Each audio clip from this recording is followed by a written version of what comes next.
और मेरी इस बात को बशीर खान साहब ने मान लिया कि ठीक है जी, तो फिर कल हम पीर साहब की तरफ नहीं जाते, आप अगर रहना चाहते हैं तो आप ज़रूर रहिए, लेकिन अगर आपकी इजाज़त हो तो मैं पीर साहब को भी कल मिल लेते हैं, इकट्ठे चलते हैं, उनको भी साथ ले चलते हैं। तो मैंने कहा नहीं, पीर साहब को लाना हुआ मेरी जिम्मेदारी है, हमारे इलाके के ही हैं जिनका आप बता रहे हैं, मैं उनके पास कभी गया नहीं, लेकिन मैं अपने असर रसूख से उनसे रब्ता कर लूँगा, अगर ज़रूरत पड़ी तो पहले मुझे मौका दीजिए, मैं वहाँ पर रहना चाहता हूँ। उन्होंने कहा जी ठीक है। उन्होंने फ़ोन कर दिया पीछे कि जी हम आ रहे हैं, हमारे दोस्त आ रहे हैं और एहतमाम किया जाए उनकी रिहाइश का, ये वो सारा कुछ। अगले दिन जी हम उनके साथ रवाना हो गए और हम उनके डेरे पे पहुँचे। तो जब डेरे पे कोई मेहमान आते हैं तो छोटे से इलाके होते हैं, तो इर्द गिर्द के लोगों को भी पता लग जाता है जो उनके मेहमान आए हुए हैं, आओ भगत हो रही है। तो वो ख़ास एक आओ भगत का एक तरीका भी यही होता है कि बाकायदा तौर पे बकरा बनाया जाता है, मुर्गियाँ ज़बह की जाती हैं और एहतमाम किए जाते हैं, आग जलाई जाती है, प्रोग्राम रखा जाता है बाकायदा इस तरह का। अब क्योंकि इस दफ़ा शिकार के लिए मैं नहीं गया था, उनके एक और काम के लिए गया था, और मैं जब गया तो वहाँ लोग काफ़ी मिलने के लिए आए कि उनके मेहमान आए हैं, और मैं अपना शिकार का सामान भी साथ लेकर आया था। उसके लिए हमारी बंदूकें होती हैं और जो भी शिकार के लिए सामान होता है वो, और मैं अपने साथ अपने 2 मुलाजिम भी लेके गया था। हम वहाँ पहुँच गए और एक रात तो हमने उन्हीं के डेरे पे ही गुजारी, गपशप की, और एक एहतमाम जो उन्होंने किया था, प्रोटोकॉल दिया खाने पीने का, ये वो सारा किया। और उन्होंने कहा आप आए हैं तो अगर इजाज़त हो तो महफ़िल मौसीकी भी हो जाए। तो ये अक्सर होता था। पहली रात उन्होंने महफ़िल मौसीकी भी जमाई, और महफ़िल मौसीकी में इर्द गिर्द के लोग भी शामिल होते थे। तो महफ़िल मौसीकी इस तरह की होती थी कि वहाँ के जो मकामी गुलकार होते थे उनको बुलाया जाता था, वो अपने साजिंदों के साथ बैठते, और इर्द गिर्द के जो लोग होते, जो खाते पीते या जान पहचान वाले, तो उनको बुलाया जाता, जी मेहमान होती है। ये उनकी एक मेहमान नवाजी का तरीका होता है उनके एक सराकी इलाके में। तो उनके सारे यार दोस्त भी पहुंच गए और वो आके हमसे मिले, और एक रिस्पेक्ट एक होता है कि मेहमान आया उसको खिलाया पिलाया रवाना कर दिया, एक होता है मेहमान के एजाज़ में सबको इन्वाइट कर लेना कि जी हमारे मेहमान आए, आप भी आए, उनके लिए हमने दावत रखी है। तो मेरे 12 कोशिश के बावजूद कि वो ऐसा ना करें, लेकिन उन्होंने काफ़ी लोगों को बुला लिया, काफ़ी लोग जमा हो गए, रात को एक महफिल लगी, गाने वगैरह सुने कि जी हमारे मेहमान आए, हफ्ता 10 दिन हमारे पास रहेंगे और शिकार खेलेंगे, चले जाएंगे। महफिल शहफिल हमने अटेंड की रात को, फिर उसके बाद सो गए, और उसके बाद मेरे मुलाजिम जो थे उनके लिए वहीं पे कमरों का बंदोबस्त कर दिया गया। और मैंने उनसे कहा जी कि मैं शाम को ही आज पहले वहाँ पे विज़िट करूँगा। वो मुझे लेके गए जी, पूरी एक फ़ौज सी थी उनके साथ, क्योंकि जिनात वाले हम घर के अंदर जा रहे थे, तो तकरीबन 8-10 लोग उनके थे, 2 मुलाजिम मेरे भी थे। और उन्होंने कहा नहीं जी ज़रूरी है। मैंने बहुत कहा कि नहीं इनकी ज़रूरत नहीं है। उन्होंने कहा नहीं जी आप मेहमान हैं, आपको कुछ हो गया ये बड़ी बेइज्जती होती है हमारी, हम अपने ऊपर तो कोई भी ज़ख्म ले सकते हैं, मेहमानों को आँच नहीं आने देते। खैर जो एक फ़ौज के साथ हम वहाँ पर पहुँचे। अब जिस जगह पर हम गए तो वाकई उन्होंने सही कहा था, उनकी ज़मीनें ख़त्म हो जाती थी, काफ़ी आगे जाकर गाड़ियों पे थे ज़मीनें शुरू होती थीं, और जिस जगह पे इनकी ज़मीनें थी ये बहुत दरख्त बहुत ज़्यादा यहाँ पे लगे हुए थे।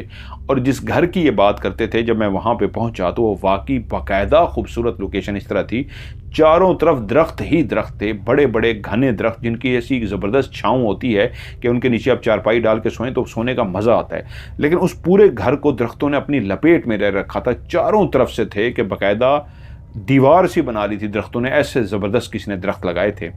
और गाड़ियाँ खड़ी करने के लिए एक मैदान सा बनाया गया था, उसके ऊपर भी दरख्तों की छत थी, यानी गाड़ियाँ भी खड़ी होती थीं, तो दरख्तों की छाँव के नीचे हमने गाड़ियाँ खड़ी की। उसके बाद 3 छोटी चारपाइयाँ जो नॉर्मल चारपाइयाँ होती हैं, और एक बड़ी चारपाई, उन्होंने स्पेशल उसको माचा बोलते हैं, एक बड़ी सी चारपाई जिस पे तकरीबन कोई 8, 10, 15 लोग भी बैठ सकते हैं, बहुत बड़ी होती है, एक वो पड़ी हुई थी।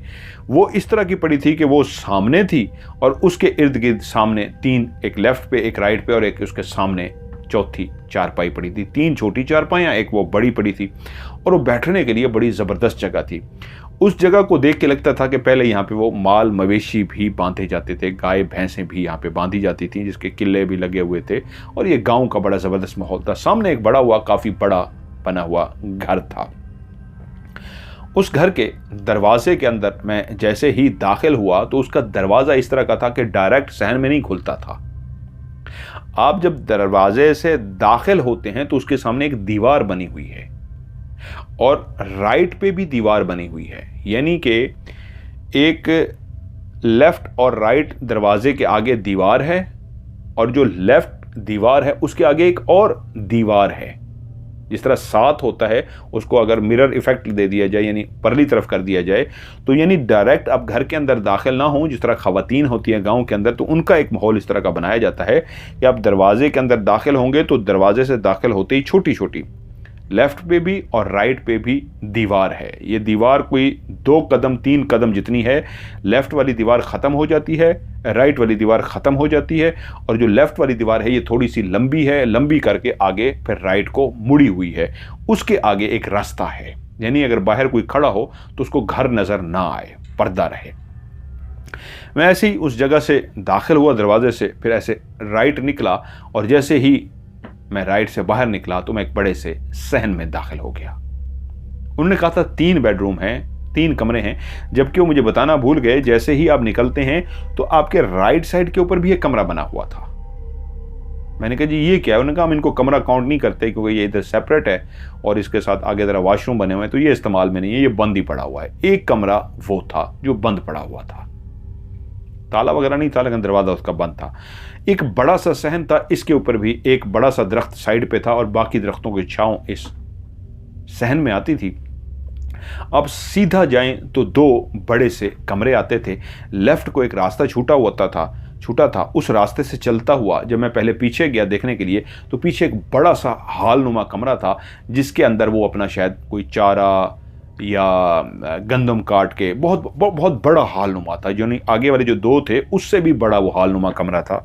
उसके अंदर वो सामान वगैरह रखते थे, काट के कोई जो फसल काटते थे।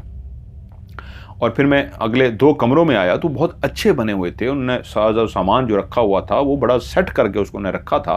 किसी वक्त में लगता था ये बहुत बंद रहने की वजह से उसके दरो दीवार मैले हो गए थे, बंद रहने की वजह से ये लगता था कि काफ़ी अर्सा बंद रहा है, लेकिन अब लगता था कि उसको साफ़ सुथरा कर दिया गया। रंग और रोगन नहीं किया गया था लेकिन साफ़ बना दिया गया था। और तभी बशीर खान साहब बोले ख्वाहिश थी कि इसको और सेट करते, रंग और रोगन करते, लेकिन वो मामलात ही इतने ख़राब हो गए कि उसके बाद हम इसको सेट ही नहीं कर सके, रंग और रोगन ही नहीं कर सके, वरना घर ये बुरा नहीं है। मैंने कहा हाँ यही तो मैं देख के हैरान हो रहा हूँ, घर तो इतना बुरा नहीं है, लेकिन शायद जिन्नात ने नहीं बनाने दिया।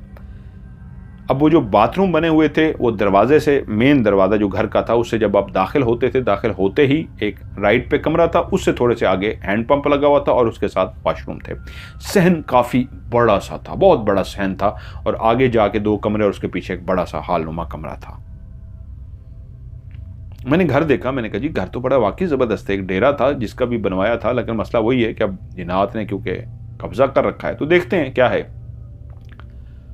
तो मुलाजिम जो पीछे पीछे थे वो सुर देने के लिए होते हैं, तो कहते हैं जी खान साहब, मुझे कहते हैं कि देखें आप, मशवरा यही है, आप मेहमान हैं, आप ना रहें। खान साहब सही कह रहे हैं, आप इस घर में ना रहें, आप उधर डेरे पे ही रहें। तो मैंने मुस्कुरा के कहा यार कुछ नहीं होता, क्या हो गया, जिन्नी है ना, तो अल्लाह ताला ने हमें भी तो बनाया है, उस मखलूक को भी बनाया, अगर एक दफ़ा देख लेंगे मिल लेंगे उनसे क्या फ़र्क है, कोई बात नहीं। खैर मैंने घर वगैरह देख लिया तो मैंने कहा जी ठीक है, फिर आज मेरा बिस्तर वगैरह यहाँ पे सेट करवा दें, तो आज रात को मैं यहीं पे रहूँगा, बल्कि आज रात को क्या, आज से यहीं पे रहूँगा, दिन को आपके साथ गुजारा करेंगे, सुबह मेरा नाश्ते के लिए यहाँ पे भेज दिया करें, किसी को कोई नाश्ता लेके यहीं पे आ जाए, तो मैं नाश्ता वगैरह करके, नहाने का एहतमाम तो है ना। उन्होंने कहा जी वो सारा बंदोबस्त आपका कर देते हैं यहीं नहाने पे, और अगर आप बेहतर समझें तो आप सुबह उठ के सीधे उधर ही आ जाए, नहाएं धोएं खाएं पिए, नाश्ता उधर करें। मैंने कहा नहीं, नाश्ता मैं यहीं पे करूँगा, मैं यहीं पे नहा धो के नाश्ता करूँगा, और नाश्ता करने के बाद फिर मैं आपकी तरफ आ जाऊँगा। बशीर खान साहब काफ़ी परेशान थे, वो मेरी इस बात पे मान तो चुके थे, लेकिन वो इस तरह थे कि यार मेहमान है, हमारे शहर से आए हैं और इस घर में रहने जा रहे हैं, उनको कुछ ठीक नहीं लग रहा था। खैर मेरी ज़िद के आगे मजबूर, रात हो गई, और उसके बाद जब अंधेरा फैलना शुरू हो गया तो उन्होंने कहा जी चलें फिर। मैंने कहा जी चलें क्या, अब आ गए हैं तो बैठे हैं, तो मैं तो इधर ही रहूँगा, आप लोग हैं तो चले जाएं। बशीर साहब काफ़ी परेशान हुए, लेकिन मेरे कहने पे खैर वो सारे मेरे मुलाजिम भी जो 2 थे उन्होंने कहा जी हम आपके साथ रुक रहे हैं। मैंने कहा नहीं, मैं जब ज़रूरत पड़ेगी तो मैं बुलाऊँगा, अभी जाओ तुम लोग। वो सारे के सारे चले गए। अब मैं उस घर के अंदर बिल्कुल अकेला था। मैंने कमरे की रोशनियाँ जला दी, बाहर सहन की रोशनी जला दी, और मैं कमरे के अंदर बैठ गया। आप जब एक जिन्नात की मुलाकात के लिए आए होते हैं और आप अलर्ट होते हैं तो आपके ऊपर एक अजीब सा एक माहौल होता है। गांव की एक खामोशी, मेंढक की बोलने की आवाज या वो एक टिड्डी सी बोलती है उसकी बोलने की आवाज़ तो मुसलसल आ रही थी क्योंकि गांव का माहौल था, और एक बिल्कुल खामोशी थी। कहाँ शहर का शोर और कहाँ गांव की खामोशी के कोई इंसान, कोई चरिंद परिंद, कोई भी नहीं, और आप उस घर में अकेले हैं जहां पे जिन्नात का बसेरा है। मैं अपने बिस्तर पर काफ़ी देर बैठा रहा, सिगरेट लगाया, सिगरेट पिया और उसके बाद मैं अपनी चारपाई पे लेट गया। अब मैं चारपाई पे लेटा हुआ हूँ, बिस्तर बहरा एहतमाम से उन्होंने ज़बरदस्त किस्म का मेरे लिए लगा दिया था और मैं लेटा हुआ हूँ और मैं सोच रहा हूँ कि देखें क्या होता है। तो लाइटें जलती रहीं और मैं लेटा रहा, काफ़ी देर लेटा रहा और एक टाइम आया कि मुझे नींद के झोंके आने शुरू हो गए कि यार अब नींद आ रही है तो क्या ख्याल है सो ना लिया जाए। मैंने अपने आप से ऐसे मुखातिब होकर कहा और मैं फिर लेट गया। चलें देखते हैं क्या होता है। मैंने दरवाज़ा जो था कमरे का वो खुला रखा हुआ था। लाइट कमरे की भी जली रही थी, दूसरे कमरे की भी जल रही थी, सहन की भी जल रही थी और मुझे नींद आ गई। मेरी आंख उस वक्त खुली जब कोई दरवाज़ा खटखटाने की आवाज़ आई, और जैसे ही दरवाज़ा खटखटाने की आवाज़ आई मैं एकदम से चौंक गया और उठा, और जैसे ही मैंने बाहर देखा तो पता लगा बाहर तो उजाला हो चुका है, बहुत रोशनी हो चुकी है और मैं काफ़ी देर सो चुका हूँ। और मैं उठा और जल्दी से मैं बाहर गया तो मुलाजिम दरवाज़ा खटखटा रहे थे, परेशानी की हालत में थे। मुझे देखा तो एकदम से उनके चेहरे पे हौसला सा आ गया, रिलैक्स से हो गए कि शुक्र है आप बिल्कुल खैरियत से हैं, हम तो काफ़ी देर से दरवाज़ा खटखटा रहे थे। मैं कहा क्या मतलब? कह रहे जी हम डर गए थे, हमें टेंशन थी, बशीर खान साहब ने कहा था वो पीछे आ ही रहे हैं कि तुम लोग पहुँचो, मैं आ रहा हूँ। तो हम काफ़ी देर से दरवाज़ा खटखटा रहे थे तो अंदर से दरवाज़ा नहीं खुल रहा था, तो हम डर गए थे कि क्या करें, खान साहब को पीछे बताएं या क्या करें। तो मुझे एकदम याद आया मैं शायद लेट सोया था तो इसलिए सुबह गहरी नींद ही सोया था। जब वो खटखटाते रहे तो मैंने दरवाज़ा नहीं खोला। तो मैंने उनसे बोला यार मैं रात को बैठा रहा इंतज़ार में तो कोई जिन तो आया नहीं, तो मैं शायद सुबह के टाइम सोया हूँ इसलिए आँख ज़रा गहरी लगी, कोई बात नहीं। वो खैर मेरे लिए नाश्ता लेके आए थे। मैंने कहा पहले मैं तैयार होता हूँ फिर मैं नाश्ता करता हूँ।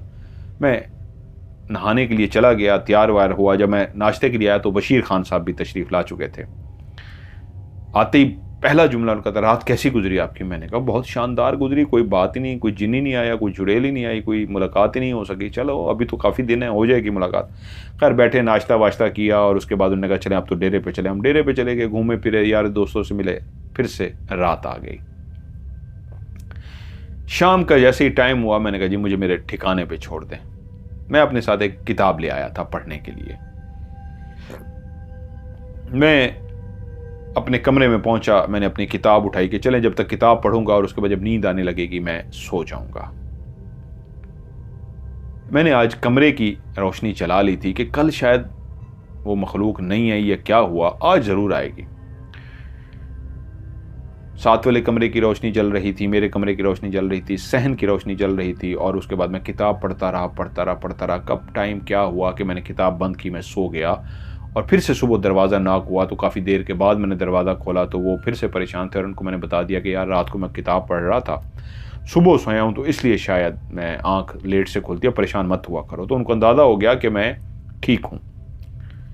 2 रातें मेरी गुजर गई लेकिन कुछ भी नहीं हुआ था। तो तीसरी रात जब मैं शाम को ही घर में दाखिल हुआ तो मैंने सोचा, वो तो कहते हैं पहली रात को ही बहुत तमाशा हो जाता है, शायद मैंने पूरे घर की रोशनियाँ जला रखी हैं, रोशनियाँ बुझा देता हूँ फिर देखते हैं क्या होता है। मैंने सहन की रोशनी बुझा दी, मैंने साथ वाले कमरे की रोशनी बुझा दी, पीछे सब बंद, अपने कमरे की रोशनी इसलिए जगाई कि मैं किताब पढ़ रहा था। खाना छाना खा के आ गया, मैंने सिगरेट लगाई, सिगरेट बैठ के पी, उसके बाद मैंने बुक खोली और मैंने टेक लगा के किताब पढ़नी शुरू कर दी। मैं बुक पढ़ता रहा कि एकदम से मेरे कान में एक आवाज़ आई, पायल की आवाज़। ये क्लियर एक पायल की आवाज़ थी, जैसे किसी ने पाजेब पायल पहन रखी हो और बहुत आहिस्ता आहिस्ता वो पांव रख रहा हो या रख रही हो। छन छन छन छन, इतनी गैप के बाद आवाज आ रही थी कि जैसे कोई सोच सोच के कदम रख रहा हो, और एक क्लियर पाजेब की आवाज थी। मुझे जैसे ही पाजेब की आवाज़ आई मैं चौंक गया, और वाकई ये क्लियर थी, इसमें कोई डाउट नहीं था। वो सही कह रहे थे, उन्होंने सही कहा था, ये वहम नहीं था। मैंने किताब बंद की और मैं आहिस्ता से अपने बस्तर से उठा। लेकिन जब आप उठते हैं, जितनी भी खामोशी हो, तो चारपाई आपकी हिलती है, आवाज़ देती है, चर चर करती है, लकड़ी की बनी हुई। मैं उस बिस्तर से उठा और उस खामोशी में मुझे मेरी चारपाई की आवाज़ भी डरा रही, कि चारपाई की आवाज़ से भी लगे जैसे मेरे साथ चारपाई से कोई और भी उठा है, ऐसे कड़कड़ की आवाज़ आई। तो मैं एकदम से वो तरह चौंका और मैं चलता हुआ बाहर अपने कमरे के दरवाजे में आके खड़ा हो गया। बाहर सहन में अंधेरा था, दरख्तों ने ऊपर से ढांप रखा था, तो इस तरह ढांपा हुआ था कि चांद की रोशनी भी बड़ी कम पहुंचती थी, लेकिन इतनी थी कि मध्यम मध्यम नजर आता था। क्योंकि कमरे की जो रोशनी थी, अगर ये मैं बंद कर देता तो फिर तो घुप अंधेरा हो जाता, क्योंकि चांद की रोशनी फिर इतना ना रहती। कमरे की रोशनी भी थोड़ी सी बाहर जा रही थी। तभी मैंने देखा कि बाहर उस मध्यम सी रोशनी में एक क्लियर आवाज आ रही है, पाजेब पहने कोई चल रहा है, और छन छन की आवाज है। और मैं आहिस्ता से दरवाजे से बाहर निकला और चलता हुआ सहन में आ गया। और जैसे ही मैं सहन में पहुंचा और मैं अपने इर्द गिर्द देख रहा हूं, तो एक पाजेब की आवाज जो मैंने सुन के किताब बुक बंद की थी और बाहर निकल के आया था, तो अब मेरे कानों में एक नहीं कई पाजेब की आवाजें उस सहन से आना शुरू हो गईं, कि जैसे कई खवातीन हों और उन्होंने पाजेब पहन रखी हो और वो चल उसी रफ्तार से रही थी, छन छन छन, और एक नहीं कई थी। और मैं अपने इर्द गिर्द खड़ा देख रहा हूं, लेकिन मुझे कोई भी नजर नहीं आ रही। मैं उस आवाज को सुन पा रहा हूं, और थोड़ी ही देर गुजरी कि वो आवाजें खुद ब खुद बंद हो गई, और मैं खड़ा रहा, देखता रहा, यहां तक कि मैंने रोशनी सहन की जला दी। मैंने जैसी सहन की रोशनी जलाई, लाइट आवाजें तो पहले ही बंद हो चुकी थी। इर्द गिर्द इधर उधर देखा, कोई भी नहीं था।